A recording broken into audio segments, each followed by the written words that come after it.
ডাউলের চচ্চড়ি রান্না করছি। তো এই চচ্চড়িটা আমার খুব পছন্দ।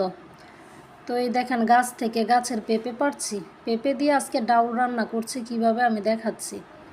তারপর যে পেঁপেটা পেরে নিলাম, ডাউলগুলো ফ্রাই প্যানে দিয়ে দিলাম, তারপর একটু আদা বাটা দিয়ে দিচ্ছি, একটু রসুন বাটা দিয়ে দিচ্ছি, তারপরে হলুদ দিয়ে জিরার ফাঁকি দিয়েছি, হলুদ পরিমাণ মতো লবণ দিয়ে দিচ্ছি।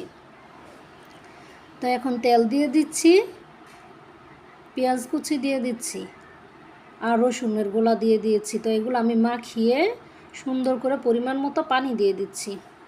তারপর এখন আমি ডেকে দিছি ফ্রাই প্যানে। তারপর বলক আসার পর এখন আমি পেঁপেগুলো অ্যাড করে দিচ্ছি।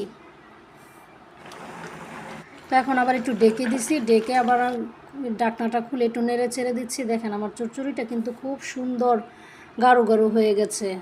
এই চচ্চড়িটা খুব পছন্দ, খেতে অনেক সুস্বাদু লাগে। দেখেন কি সুন্দর হয়েছে।